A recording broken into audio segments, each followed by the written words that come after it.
On FX, it's time for one of NASCAR's greatest events, the All-Star Challenge.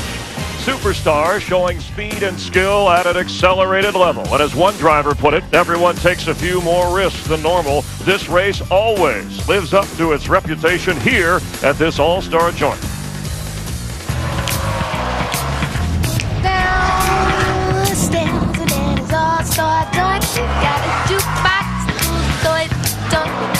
Devices, magazines, stays in the back all day. Not talking. Hey, baby, chicken. Down stairs, gotta do back on the finger snapping delights, make a big ball bell, you can't break the rules until you know how to play the game. I just want a little fun. Keep your feet in the street. The toll is along, but keep your business in your pocket. Well, belong. Come on, see the thing about love. Come on, see the tick. Hey, do yourself a favor if you are to take it, but honey, don't give it away if you don't appreciate it.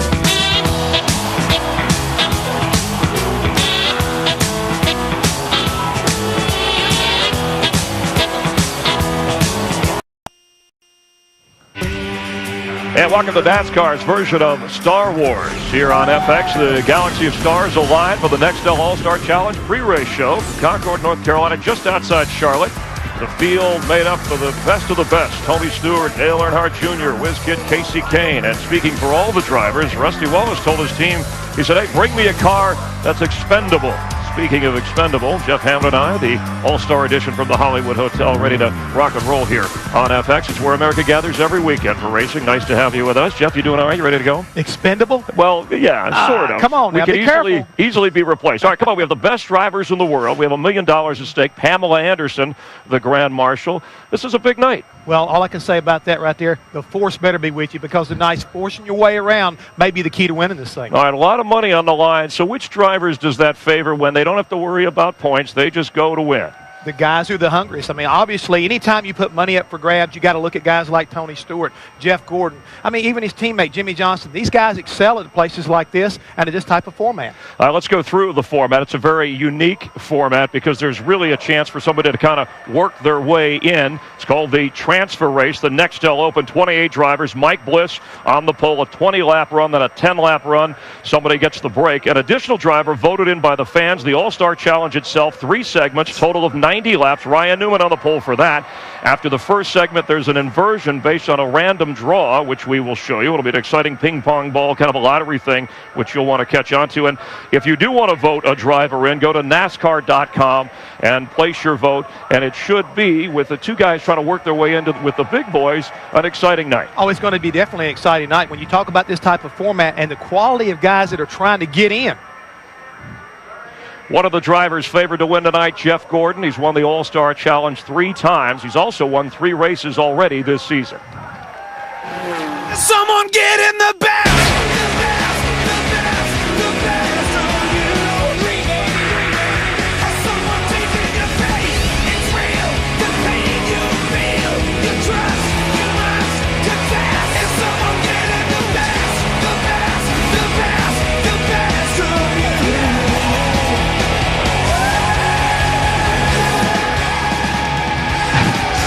And we welcome to the Hollywood Hotel, Jeff Gordon. Nice to have you up. Thank you, guys. Good to see you. All right, I don't get a chance to be up here very often. It's a good view. Well, it's good to be here. And you'll be at action later tonight. So what are the drivers, Jeff? What do you like about tonight's format, tonight's event?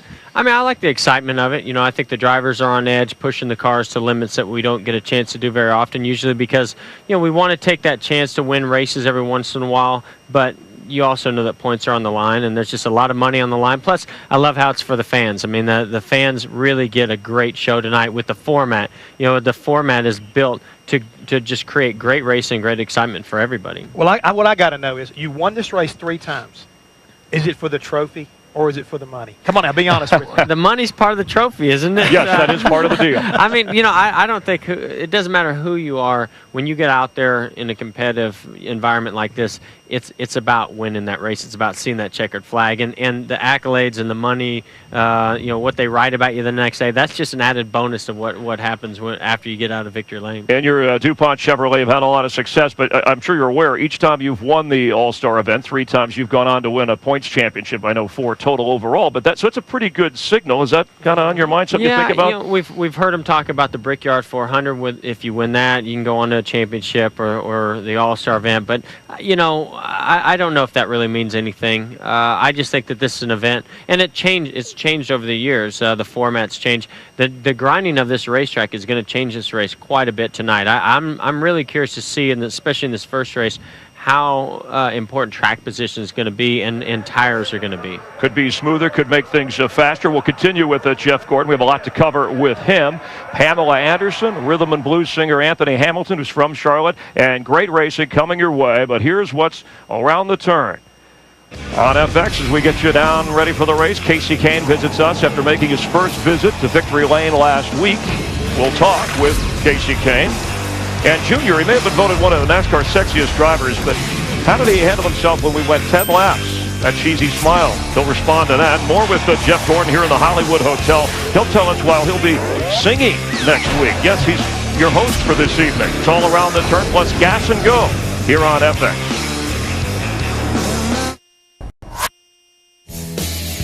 Welcome back there, Charlotte. A night of the All-Stars. 48 drivers in total tonight. You'll see them all. Cover 180 miles. And some unique paint schemes, part of an all-star tradition here. Kurt Busch in his Blade Blue Irwin colors. There's the Goodwrench modern-day Quicksilver. Madagascar, the movie on Tony Stewart's car. Madagascar better than an out-of-gas car. Thank you, Richie Basili from the control room. Mark Martin has a Salute Tour and his 6 car. And we're back. Oh, and there is Jeff Gordon's car. I almost forgot. Back at the Hollywood Hotel. Jeff's with us here. And to talk about this paint scheme, it's always good to see the flames there. Oh, exactly. You got to have the flames. It's just a reverse paint scheme where it usually is blue, it's fluorescent orange, and then blue where the flames are usually orange. But the coolest thing about it is DuPont Performance Alliance. So those are the all-star paint shops around the country that DuPont does business with, and so it's only fitting for it to be in the all-star event. Now, a lot of times you bring a special car for this event. Is this a special car? We know we got a special paint scheme, but what about the chassis? Well, it is a special car. I would say that the car we have for next week's race is more special. Oh, okay. We tested 2 cars here, a week or 2 ago, and we picked one for the All-Star event, one for the 600, and the one for the 600 is a car that I thought was a little bit better. And you always have nicknames for your car? What is there one tonight? I don't think we have a nickname for this one. We'll work on that. We'll call it All-Star if it wins. Okay, that's good. All right, you're going to pinch hit tonight for DW, getting ready for the broadcast. I'm supposed to pinch hit for DW? Yeah, it's I appreciate you telling me now. Responsibility. It's just a matter of formality. You don't worry about it. This is our gas and go. We ask a question. You have a time frame to answer. Now, you have to answer as candidly as honestly. Well, I know there's no way DW could ever put an answer in a time frame. Right. Well, that's why when you hear the bell, you have to stop. All right. You buzz him every time, I'm sure. I do. You said that. We did. We'll start. I'm going to say Hammond and Gordon because the Jeff thing can throw me. Okay. All right. So we'll start with, so you get an idea. We'll start with Hammond. All right. Question number 1. You have 20 seconds here, Jeff Hammond. What's more of a motivation tonight, the money or the bragging rights? Show me the money. That's what I want. I want the money. $1 million on the line. Your thought on that? Come on, you're a big money guy when it's crunch time. I think it's a combination of bragging rights, money, and momentum for next week's 600. Politician. And I know, we know you came from working class. You know that, so you can appreciate the big cash. All right, this one's for you. How much? We have 20 seconds here, Gordon. How much did failing to finish at Richmond hurt you and Jimmy Johnson in the big picture? I mean, it didn't hurt us that much. Certainly didn't hurt Jimmy that much. He's still leading the points. We're 3rd in points. It was definitely a disappointing run that we had. The incident just made it And you are racing for that, obviously the points lead, but in that 10 race next to, right, that's the immediate. You know, right now, I mean, it's nice to get wins and to have the momentum, but it's really all about. What? I mean, you asked me another question. That was my fault. I'll take the hit. All right, down to Hammond here. You have 15 seconds. Will Dale Jarrett's new crew chief turn things around for the 88 team? Mike Ford out, Bill Wilburn in. That right there is yet to be seen. I know Billy Wilburn's got a lot of experience right now, and they may need that kind of demeanor to come into that team and do something about it. It's going to be probably 5 or 6 races before we'll see that effect right there, as far as I'm concerned. All right, that was average. All right, this is the lightning round. All right, for Gordon here, 15 seconds. Does the inversion in tonight's All-Star race change the way that you drive segment 1? Absolutely. I mean, you know you want to be in a certain position, but you're not sure which position to be in. So I think the only way to run this race is stand on the gas, get as far forward as you can, and just see where things end up and where you're going to end up inverted. Strategy. Look at Strategy. that. All right, 1 second. That was great. All right, Hammond, does the driver that transfers from the Open have an advantage racing in the All-Star Challenge? Yes, he does. I really How believe so? he understands what he needs to do to his race car during that little intermission time, was put a little wedge in it, make some air pressure adjustments, maybe change the tape configuration, but I think he clearly has an advantage, at least through the first segment. Do you agree with that, Jeff? And quickly? I agree that there is somewhat of an advantage. They get to see what the balance of their car is going to do. But I think the guys that are already in the All-Star event are the guys that you're going to have to beat. All right, this one's for you. 15 seconds. Of the 4 previous times here, Humpy Wheeler has picked you to win the All-Star race. You won one of those. So is it a bad sign when he chooses you to win? Well, I mean, I'm glad I have at least one win under Humpy's picking me. But I don't know how you possibly can pick a guy to win this race. Usually it's on momentum and what's going on in the season, and I think that we've got good wreck going on right now, but so does Greg Biffle. Okay. Hammond, Hurry up, hurry up. This one's for you, Hammond. Last one. Who does a better job at gas and go, Jeff Gordon or DW? My main man right All here, right. Oh, Jeff you're Gordon, just he's saying doing that really good. Yeah, he's I close. guarantee you, when DW's here, you're sitting there going, Oh, the whole time we're riding the he bell. still keeps going. Well, DW, he gets the answers beforehand, too. He stays up all night. cheats. I did use that word cheat. I'm All sorry. right, let's continue our NASCAR's Sexiest Driver contest. Last week, over 1 million votes cast, the most ever. It was also the closest results in world history. Thanks, boys. The second round is well underway, and each week we're getting more and more votes. Last week it was so close, but in the end it was Dale Jarrett who just barely edged out Casey Kane. DJ's moving on to the semis. All right. This week's matchup pits the sports superstar Jeff Gordon against young hottie Jamie McMurray and his boy band Good Looks. Ooh, tough one. Be sure to vote. By now you know how easy it is. Just log on to foxsports.com, powered by MSN. Keyword sexiest. All right, boys, back to you. All right, hey, lady, we're working here. It's bad enough that we got to compete on the racetrack. Now we got to compete in a contest. I know you're calm behind the wheel, but are you shaking when you go against a guy with boy band looks? Yeah, but the thing is right now, Jeff, 4 million people have voted for this. I mean, it's not like, it's a little bit of a number If here I'm and going to there. beat McMurray, I got to go get some highlights. Okay, there you go. And Some flames in your hair, maybe? he'll provide highlights tonight on the racetrack. We know that. All right, and you've advanced in this round, so things have gone pretty well for you, Jeff. We'll continue the All-Star Challenge pre-race program. Casey Kane joins us in a moment.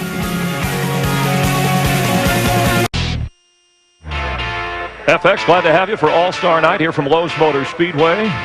One of the 2 Caseys you'll see tonight. Casey Mears. And there's Mike Bliss, who's on the pole for the NEXTEL Open. That's the transfer race. One of 28 drivers trying to work their way into the NEXTEL All-Star Challenge. Jeff Gordon is in that race. And I know people always love to be around drivers when they can. Your charity group, some people have a chance to have some lunch with you, or at least hang out a little bit. Yeah, we're going to have a lunch at Hendrick Motorsports in the 24 shop. Robbie Loomis, my crew chief, and myself. You can go on jeffgordonfoundation.org and learn more about how to win. But it's going to be cool. We're going to have, I think, about 5 different winners, and they get to bring people with them. And we're going to have lunch and show them around the shop and have a good time. And talk a little racing. Well, every driver, I know, Jeff, you remember the first time you enter victory lane. Jeff Gordon's first Cup win in '94 right here in Charlotte. It was on Memorial Day weekend. After 6 second-place finishes, Casey Kane, the 25-year-old from Washington State, won his first Cup win last week in Richmond.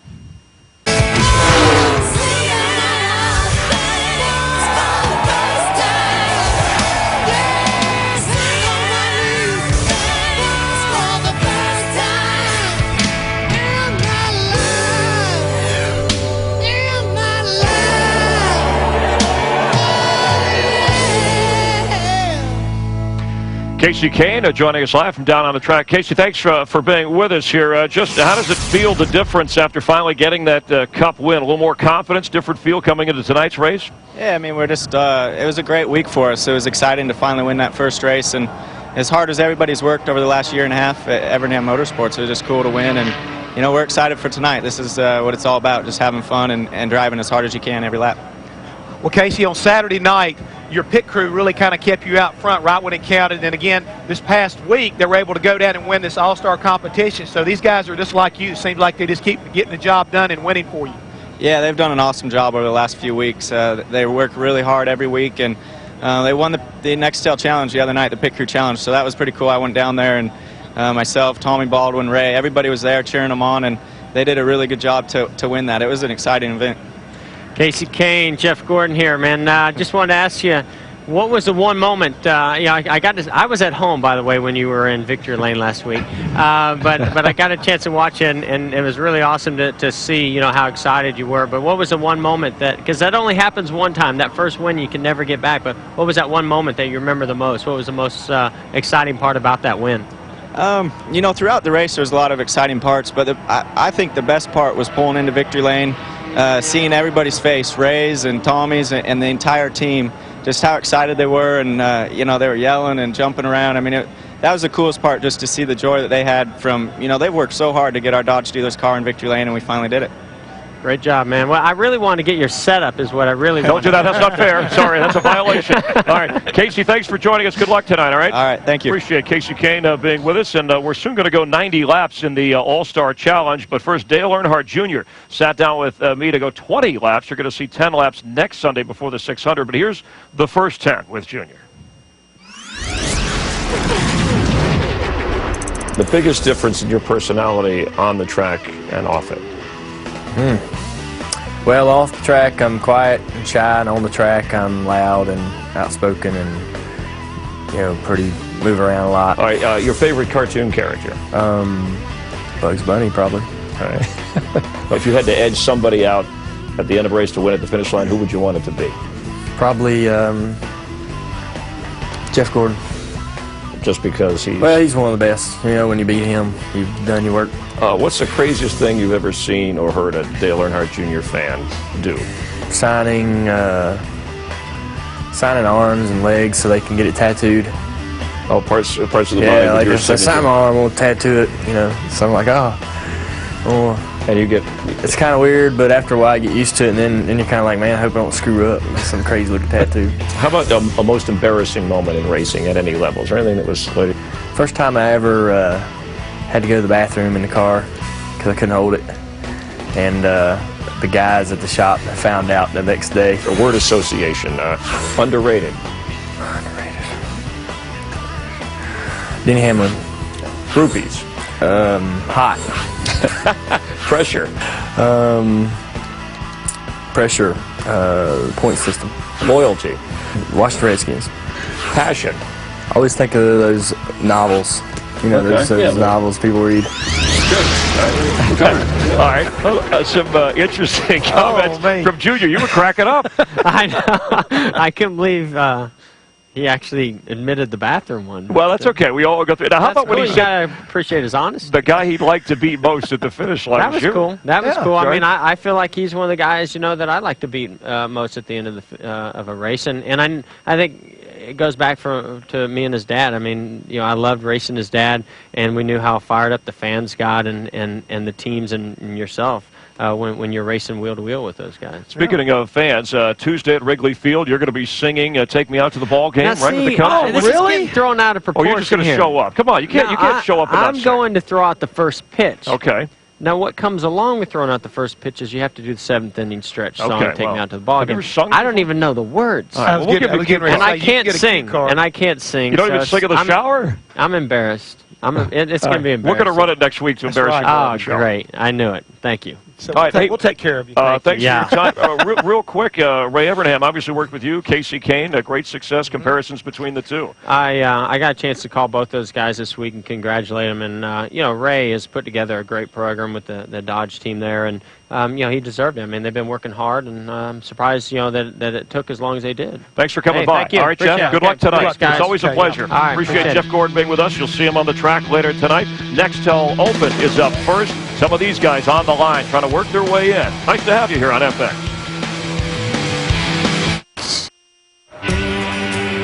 Welcome back to the NEXTEL All-Star Challenge here on FX. Night of fast and furious racing. First up, the NEXTEL Open. A driver will land himself in the All-Star field. Another driver gets to be voted in by you, the fan. Let's get the festivities underway. Take you down trackside here at Lowe's Motor Speedway for the opening ceremonies for this evening. At this time, please rise and remove your hats as Billy Malden, President of Motor Racing Outreach, delivers tonight's invocation.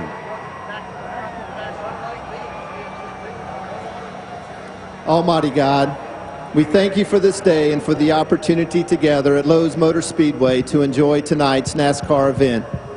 We ask for your protection over those working and competing in tonight's race, as well as your blessings on all the many fans. We remember and ask a special prayer for all our family and friends in uniform, both at home and abroad, who give of themselves to protect our freedoms and the freedoms of others. We honor them by asking that you bless them with safety and swift success. Finally, I thank you for your grace and love for each of us, and I humbly submit this prayer in Jesus' name. Amen. Race fans, will you please welcome Charlotte Harvey as she performs God Bless America, and as the Nextel Skydive team makes their entrance from above. God bless America, land that I love. Stand beside her and guide her through the night with the light from above. From the mountains to the prairies, to the ocean white with foam. God bless America, my home, sweet home. God bless America, my home, sweet home.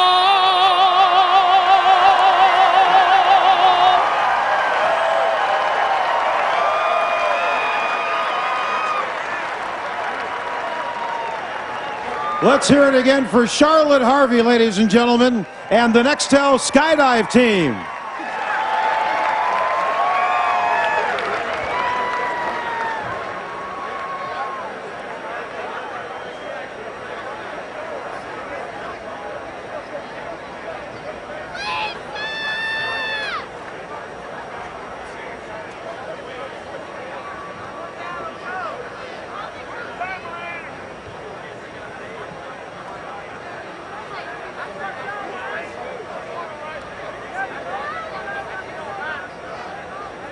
Ladies and gentlemen, please welcome back Tim Newman, CEO of the Charlotte Regional Visitors Authority, for those most famous words in motorsports. On behalf of the Charlotte region, it's my honor to say, gentlemen, start your engines!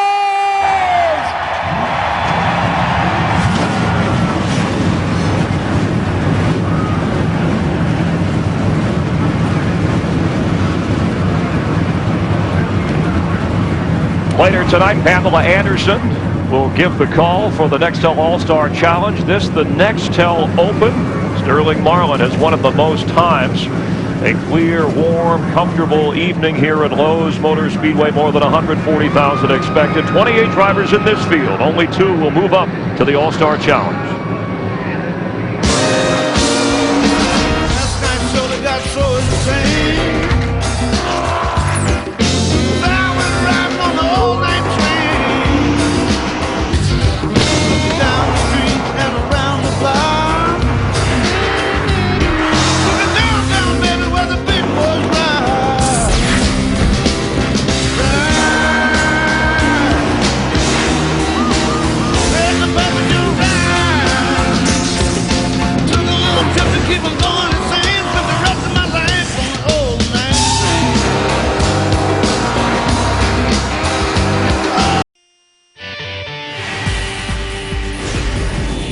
FX, glad to have you for the Nextel All-Star Challenge. First up, the Nextel Open. Among those, you'll see Kyle Busch, who won the truck race here Friday night, also the fastest in practice in this group.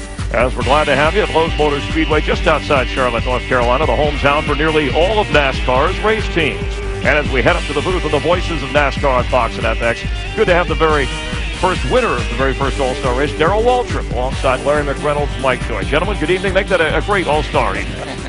Thanks, Chris. We know it will be, but first, there's an important piece of business to be done here. The cars are running in the background for the Nextel Open. 30 laps. Short race Saturday night, just the kind we like. 20 laps and then 10 green flag laps to determine who moves on. So, Darrell, the driver's job seems pretty simple. Get to the front and stay there. Well, this is important. You want to see how important this thing is. Watch how hard these guys race in this race. Only pays 50 grand. Only 50 grand. But you get to run for the $1 million later on. So you're going to see some great racing. And, Larry, there's some strategy involved, too. Well, there is. It's not just 30 laps. It's 30 laps, 2 segments. They're going to run 20 laps, and then they're going to throw a caution. And that's where a quick decision has to be made by that crew chief. Do I pit? Do I stay out? If I do pit, 2 tires, 4 tires, trust me, that pit stop right there, that strategy, it could determine who wins and loses this race. And remember, those final 10 laps are 10 green flag laps. And may well be the most exciting sprint of the evening.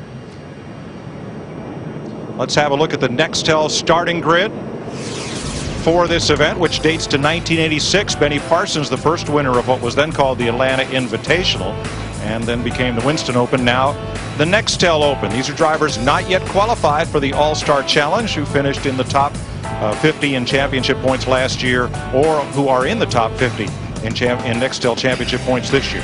All right, Matt Yoakum, going to talk to us a little bit about the man who last night set a new track record. He was super fast, Mike Jordan. He was super fast here last fall. The last time he raced at Lowe's, he scored his first career NASCAR Busch Series victory. Now, Larry Mack was talking a lot about strategy. Now, Bliss and the Zero team are going to pull their own piece of strategy. Now, there's a long-standing but rarely used option in NASCAR. NASCAR allows the pole sitter his choice of either the inside or outside of row 1. Now, Bliss felt his race car was much stronger up in the outside groove. So up until about 1:30 last night, he debated back and forth, the inside or outside. He finally chose the outside groove. He feels like that will be the winning move tonight. Now to the editor of Speedway Illustrated, Dr. Dick Berggren.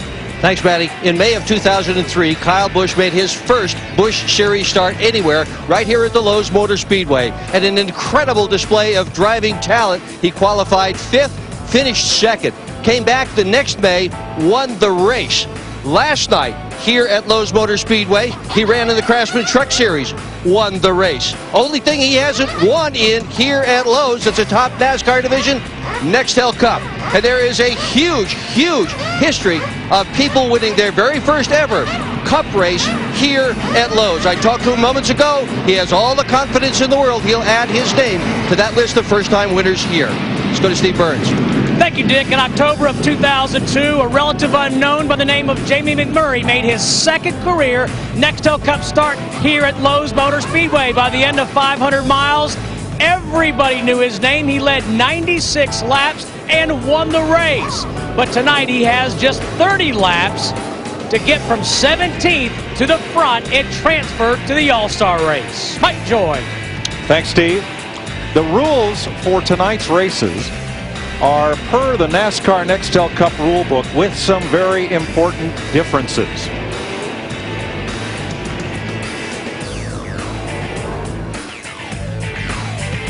Segment 1, 20 laps, including caution flag laps. Segment 2, green flag laps only. Now, between the segments, that caution flag will allow an optional pit stop, but just like in a normal race, if you pit, you go to the back. Yeah, and I think that 10 laps of green flag racing in that last 10 lap segment could be very critical and crucial as to who's going to win that thing. I definitely think so. Now, a couple of important differences. All restarts tonight will be double file. Not lead lap cars to the inside, but first inside, second place outside, just the way they're lined up now. All restarts, double file, and no free pass tonight. One of the reasons I think it's critical that last 10 laps is there's a chance, the tire wear here is not very much. We're not wearing the tires at all, minimal. And I think you could stay out on the tires and maybe take that track position. We'll see. Joining us tonight, the Goodyear Tire and Rubber Company's fleet of airships, reminding you to travel with peace of mind on Goodyear's new Assurance tires.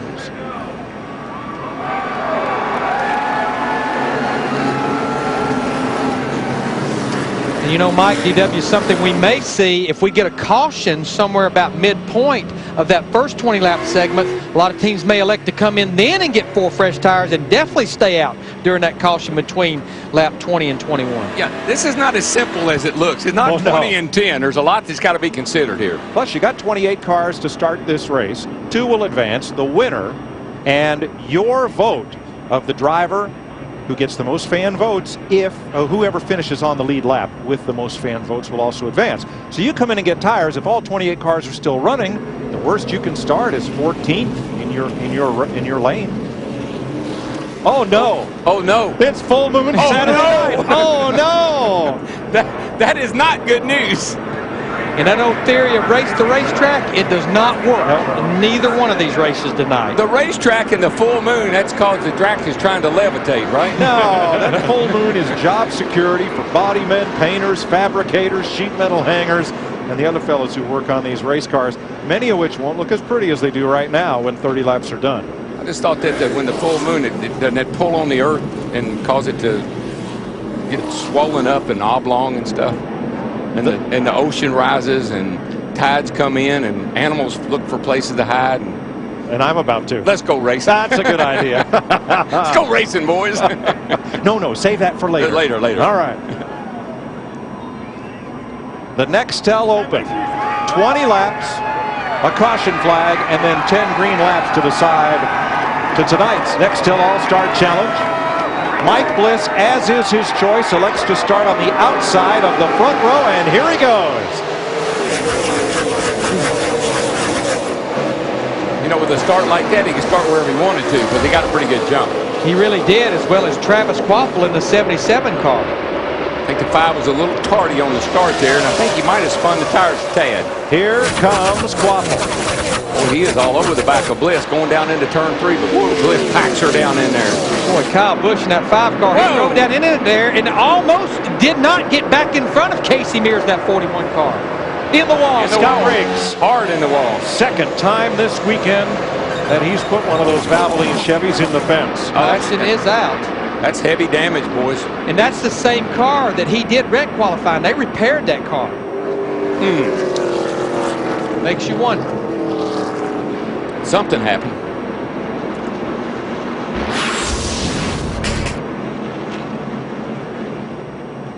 Oh, or just got loose with it. It looked like something broke. Or either he bottomed out or something. Just shot straight right. Something happened right there, dead in the middle of turn 4. I'm with you, Darrell. Looks like something like that car just shot to the wall. Like, you know what it could have been, Larry? It could have grabbed, you know, like you said, might have bottomed out a tire up in the fender where they repaired it, because something just jerked it dead right. From the view of Jason Leffler, who also has been in the fence a couple of times this week. Man, that's it. Yeah, something bad happened right there. That thing just turned dead right. Caution out early for Scott Riggs in the wall here at Lowe's Motor Speedway. The NEXTEL All-Star Challenge brought to you by UPS. We're going to race the truck. People love the truck. UPS, the official delivery company of NASCAR, delivers the chance to win 4 tickets to next year's Daytona 500. Go to foxsports.com, keyword UPS.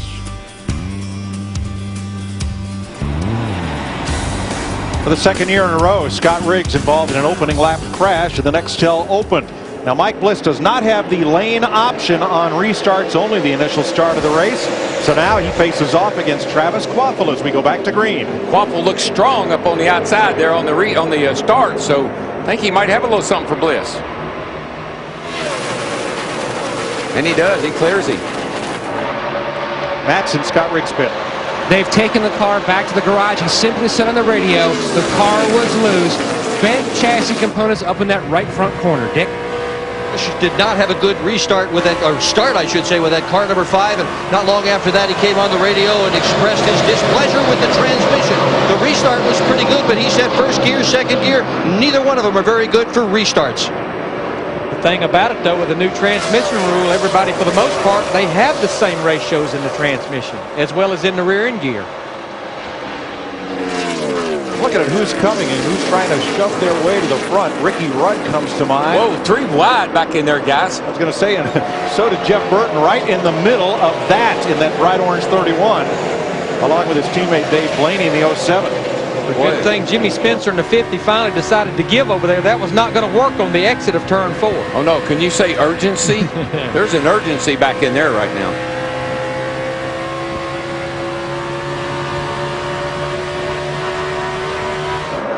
I think one of the reasons, here comes Ricky Rudd up on the outside of Brian Vickers here, but I'm not sure if he can make the pass there. Schrader looks like his old car's not too bad. Got a car in the wall. Morgan Shepherd has hit the wall hard in turn 4. Same place as Riggs, same big damage right front.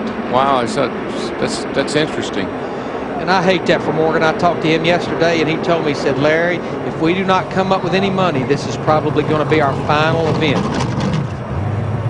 Unsponsored with limited help on that car, and that's a car right now that is pretty obvious it needs some help.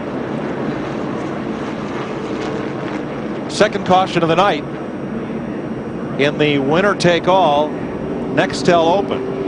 You'll see Shepherd's green car driving into frame here on this replay. And keep an eye up on the barrier. Wow. That's that safer barrier. That's that give. That's what dissipates that energy when he hits that wall. That's still a concrete wall, but it gives. Yeah, well, it's a steel barrier up against the concrete wall with the foam in between. And that foam is really, I guess, is what absorbs the energy. Well, it's about 30 inches wide. You can see right where the thing just broke loose, straight into the fence.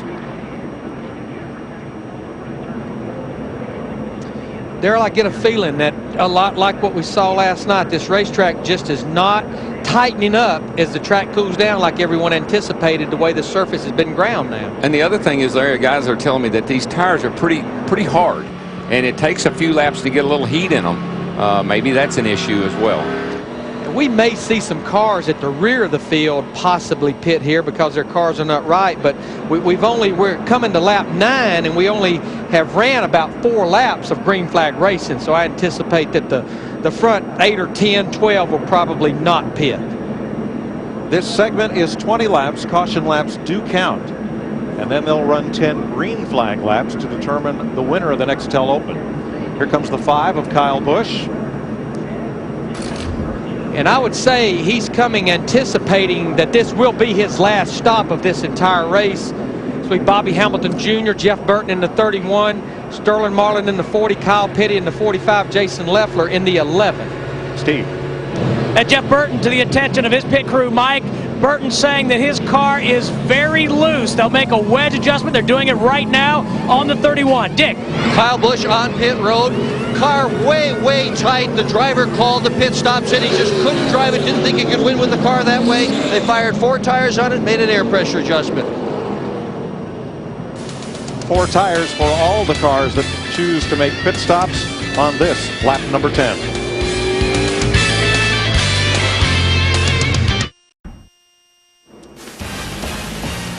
Bobby Labonte, the 2002 Cup champ with J.D. Gibbs. Labonte having a rare chance to watch a race here at Lowe's Motor Speedway with Cup cars on track. Their teammate Jason Leffler has made 2 pit stops in this one. As we get the green flag, they swap sides again. Well, Quapple was the leader. Yeah, I know, but they seem like they're going to take turns doing that. Let's see if it works out for Bliss like he thought it would. We see if he'll get that good run on the high side off turn 2 like Travis Quapple in 77 did. It looks like Mike Bliss will prevail in that higher line. You just can't get off the 2 down low. It looks like last night guys were just having a terrible time down low off the 2, good up high. And cars that restarted on the outside, like Schrader, Vickers, and Martin Truex, are coming forward. All restarts tonight, double file, 2x2 short track style. That's Truex in the 1 and Robbie Gordon in the 7. Trying to close up and stir the pot.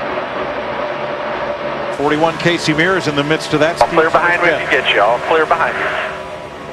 And Mike, listening to Casey on the radio, his car has gotten tight. Jimmy Ellis told him, he said, just be patient. We'll make an air pressure adjustment when you pit and get you fixed up.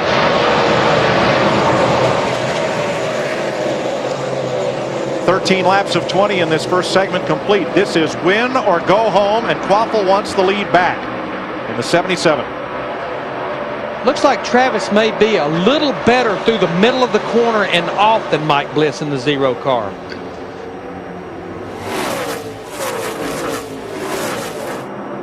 Quaffle looking low again. Here he comes. He wants the lead. Didn't get it at the line. He gets it going into turn 1. Matt. Now Bliss trying to close in on the 77. Kelly Easton, the car is loose right now, but not bad loose. Just a little loose from the center of the corner, now off. Now Jason Leffler has pitted twice, just like Friday during practice. The 11th car, wicked loose. They've made several adjustments on both stops to try to tighten up the FedEx car. And Matt, what these guys have to give information to their crew chief now is what's your car doing right now, because if they anticipate pitting at lap 20, it's only a 10-lap run. Yeah, and even if you stayed out and got track position, if the car's not right, you're not going to win the race. So you got to anticipate what you got to do that baby to try to give yourself a chance. Kenny Schrader, who was the fans' choice to transfer into the Nextel All-Star Challenge last year, right now holding 3rd. Yeah, I thought his old piece, you know, it looked good qualifying, Mike, and he's after it tonight. Getting a lot of heat right now, though, from Brian Vickers in that 25 car. Kyle Busch he's coming. Well, remember, he qualified on the outside pole. He was not happy with his car. He pitted back on lap 9, and in about 7 laps, he has made his way back up, banking on the top 10 right here on the back of Jamie McMurray in the 42. Is it too far to come and too short a time to get there? Well, I think what they're going to have to do, they're going to play with strategy. You know, if they follow the leaders at the caution, you know what they're going to do? Follow the leaders. Busch on McMurray is going to make the pass and move into the top 10. But it's a long way to go to catch the leaders, and we're going to have the competition caution in 2 laps. Now Mike Bliss is reeling in Travis Quaffle again for the lead.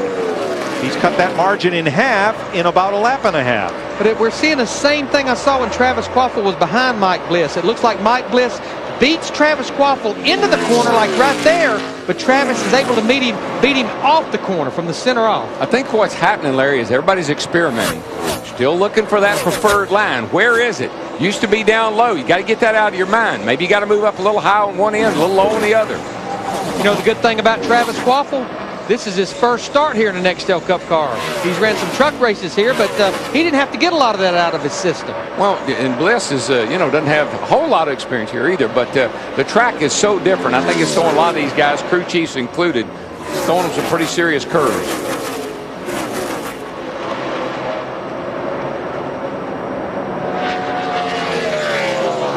And that's the final lap in this segment.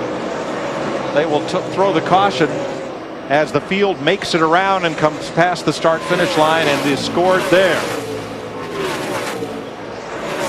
So 20 laps complete. Travis Quaffle is the leader. Mike Bliss is second. Ken Schrader third. Brian Vickers, Casey Mears, Ricky Rudd, and Martin Truex. Caution comes out now. The field is frozen. What they do, Mike, they wait till the last car goes by the start-finish line under the flag. And once Kirk Shelmerdine cleared the finish line, that's when the caution was displayed. Now, wouldn't you say, based on the 5 already having made a pit stop, got a few less laps on his tires, running pretty quick lap times, wouldn't you think he might hang out there? I think he has to. I think he has to. What of the 9 cars ahead of them? Would anybody gamble and stay out with 20-lap tires? Travis Quaffle may. I just believe if you're happy with your car, 10 laps is not a long way. I think you have to stay out if you want a shot at winning this race. Now you come to it's the same old story, Mike. Whatever you do, they're going to do the opposite if you're up there in the front. Here's Quaffle looking at pit road. He stays out as the flag has not been issued. You can't see it from here whether or not pit road is open. Now Murray pitted. Oops. Now that's going to be a penalty right there. He pitted before pit road was open. The red lights are flashing down there at the entrance to pit road. See him on the right-hand side there up against the wall, right over the flagman? Yeah, everybody can see that. and Jamie McMurray and his crew somehow missed it. He's going to drive through, and he should have just went ahead and stopped, because the penalty's going to be there. It's going to be tail end of the longest line. I don't want to count anybody out of this race because a lot could happen, but that's the mistake right there that probably cost them a chance at winning this race. McMurray was the 11th place car. I wonder, Larry, if they called him in or did he come in on his own? Goodness gracious. Well, the good thing about it, NASCAR not only has that flagman now, with that flag that we saw, the red flag, there's flashing lights down there right at pit road entrance. You see it. Right. I mean, the spotter can see it, the driver can see it. That's a good thing that they have. Except when the driver's in turn 4 and starts to swing down, his view of those lights is blocked by the fence over the tunnel until he gets right close to the commit cones. But still, his spotter can see it. Hopefully his crew chief can see it, and somebody should have made that call. I'm going to put the real blame here on the spotter. The spotter is looking dead at those lights. He can see the pace car was not out there. Green light on that Whelen Engineering, I forget what they call it. I think flying saucer. The top 4 stayed out. The top 4 stayed out. Including the 5. He's going to close. Steve. Casey Mears just told crew chief Jimmy Elledge that his car is tight, but he also feels like the rear is on top of the racetrack. He says it's very hard to pass out there. They've already made an air pressure adjustment to the tires of the number 41 of Casey Mears, who came in running 5th. Matt. Martin Truex Jr. running 7th. They're pitting. The car was loose in the center, then also a little tight. He also told Kevin Bonomanian the car was bouncing an awful lot. Now, if they do advance into the All-Star Challenge, they're talking about adding a side mirror on the bar that comes down on the left side A-post. He says he just cannot see out that left side. The best that any of these drivers who pitted can restart is 10th, which is the outside of the 5th row, and that's not a bad spot. No, it isn't. And that mirror is almost like standard equipment on these cars today. I can't imagine someone doesn't have it. Steve? And Mike, we just checked in the pits of Jamie McMurray, and they reported to us that nobody told him not to come down pit road, so it was a miscommunication. It absolutely was a miscommunication. What we had 9 cars that stayed out, but of those 9 cars, 4 of them pitted just 10 laps ago. It'll get real interesting here for 10 laps next.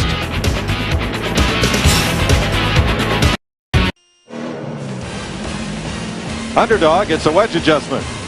Not kidding. It's Kevin LePage making a late pit stop as we get ready to go back to green. And it's Travis Quaffle versus Mike Bliss again on the front row. Dick Berggren. Well, Travis Quaffle and his crew chief Shane Wilson had quite a conversation trying to decide whether they should pit or not. Wilson very coy on the radio, promised that neither one of them should say what the strategy was going to be. They were going to do what they said they were going to do before the race started. Stick with our plan. Don't say anything on the radio. So this was a planned non-pit stop before the drop of the green, Mike. Thanks, Dick. Now, will Bliss have the preferred lane for the restart? Oh, I think he does. That being up high down in 1 and 2, obviously this is where he wanted to be at the start of the race, and here he is right back there at the start of this final 10-lap segment.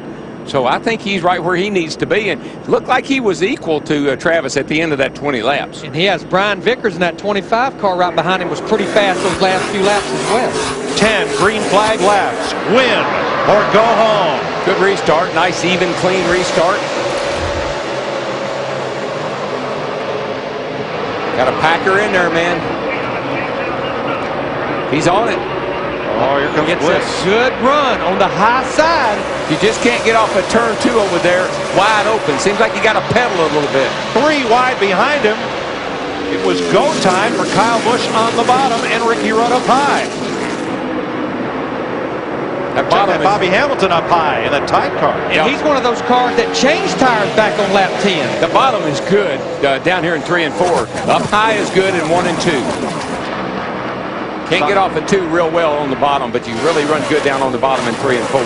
Fresh tire cars trying to fly their way up through the field and catch the leaders. And Casey Mears in the 41 is one of those cars. Mike Bliss asked Booty Barker before the restart, remind me what second place gets tonight, and Booty said simply, second gets you nothing, you're just the first loser, go after it and get it, and let's advance. Good advice. Look at this wad right here. Now remember, Jamie McMurray had to start dead last back there, and he's already up to the 17th position. He has fresh tires. Not only was he penalized for pitting early, but too fast on pit road as well. McMurray has passed 8 cars since the green flag waved again, but that's not near enough. Quaffle closes right back up on Bliss's bumper. Yeah, I believe when Quaffle gets to the back of Mike, I think Mike's car's a little loose, and I think Quaffle gets up under him. He'll yield. This is exactly what happened before. It looks like Travis turns it to the bottom in the 77 car, but can Mike Bliss hold him off down the backstretch? I think he can. That just again, the great run off of 2. Down here's where I think Travis can do something with him. Look a little further back and look who's coming. The boy wonder of last night's NASCAR Craftsman Truck Series race. That yellow car is Kyle Busch, and he's coming. But his teammate, Brian Vickers, in that 25, he's making this a 3-way battle right here. We have 6 laps to go. It's going to get interesting now, because now not only does Travis have to try to worry about getting around Bliss, he's got Vickers right on his back bumper. Busch is 4th. Good job on your bumper. Hamilton 5th. Robbie Gordon 6th, Casey Mears, Kenny Schrader, Sterling Marlin, Jeff Burton, the top 10. I think right there is what Mike Bliss cannot stand. When that 77 sticks his nose up under there, 77's going to get the advantage. Lead change, Quaffle. And Vickers looked like he thought about 3 wide for a moment. And then thought, Bliss, Mike's back. Fix your bumper. That's a 0 spotter. That's a 0 spotter talking to Mike Bliss right there. 4 to go next time. And look at Brian Vickers driving in there in the 25 car. Whoa, whoa, whoa. Hold that 77 down, buddy. 3 cars under a blanket. Win or go home. This is what Mike Bliss needs to see. And look, Kyle Busch in the 5 cars there. He's got the 77. He got a run off of turn 4. Had the momentum, made the pass. Wow. Don't look back. Something's gaining on you. Yeah, and he's got the best tires. I mean, you know, he's got a good shot. He got loose, Darrell. He got loose. There's a bad spot over there off turn 2. Every time somebody gets way wide, they go up the hill. That might have cost him right there. He had the momentum till that happened. Busch comes right back for 3rd. 3 to go this time for Mike Bliss in that 0 car. I think Busch's car is better, but after battling with Quaffle, is he too far back to challenge? It's almost like Mike Bliss, the line he's running through the corner, if he's going to be passed, it's going to be on the bottom side. I just don't know if it's going to happen. And up front, it does not look like Vickers can get off turn 2 to stay with Mike Bliss. Everybody's trying to get off of that turn down on the bottom, and it's just not going to happen. I think Mike really has moved up high, and that's helped him a lot. Mike Bliss, USAC Open Wheel champion, NASCAR Craftsman Truck Series champion, and the new track record holder at Lowe's Motor Speedway. He's trying to hold off the past Busch Series champion, Brian Vickers. But you're right, Mike. He yanks him about 2 car lengths off turn 2. Yanks Vickers in the 25.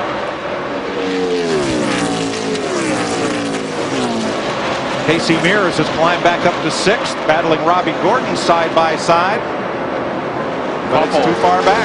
Yeah, right behind. White flag. Quaffle got to run around Busch that time. I think he's going to pass back for 3rd. Doesn't really matter. Nope. This is the battle right here. Brian Vickers, he's on the high side. Got a little bit of a run off turn 2. But a big block by Bliss. It's going to get exciting down here, boys.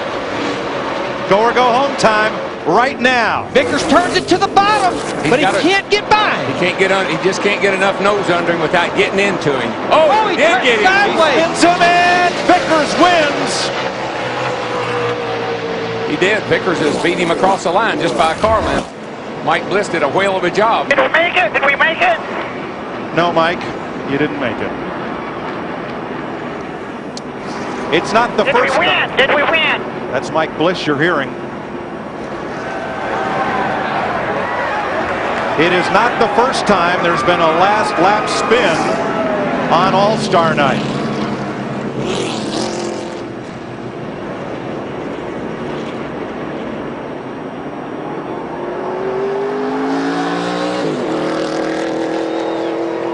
Brian Vickers was the first to cross the start-finish line from our view, right up above the starter stand. Bliss came across sideways, and that took all the momentum off his car. Well, Vickers is all over the back of Mike, and Mike is doing a good job. Brian gets a look to the inside. When they come to the dog leg right here, when he cuts down, Vickers is just so close that they touch. And Darrell, no one realizes that, except for that aerial view right there, what a dog leg that really is there, that part of the racetrack. You can see Vickers. I mean, he has got the momentum and he's got the run. Now Mike's going to kind of block him right here. And I won't even call that a block because Mike's really just coming through the dog leg, but Brian's under him enough that they touch. Looks to me, Darrell, like Mike Bliss is trying to get to the flag, and he got dumped. Oh, there's no question about that. He got dumped. Yeah, that's a shot. Vickers was lucky to get by on the outside. I wouldn't be real happy about that.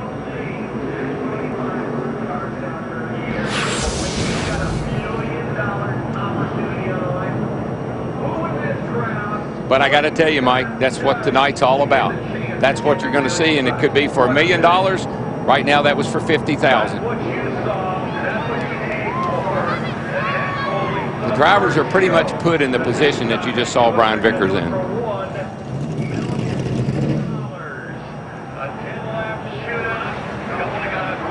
No one has been waived to victory lane, but I'm not sure victory lane will be used. The winner of this race has to prepare to go into the All-Star Challenge. Let's check with Matt.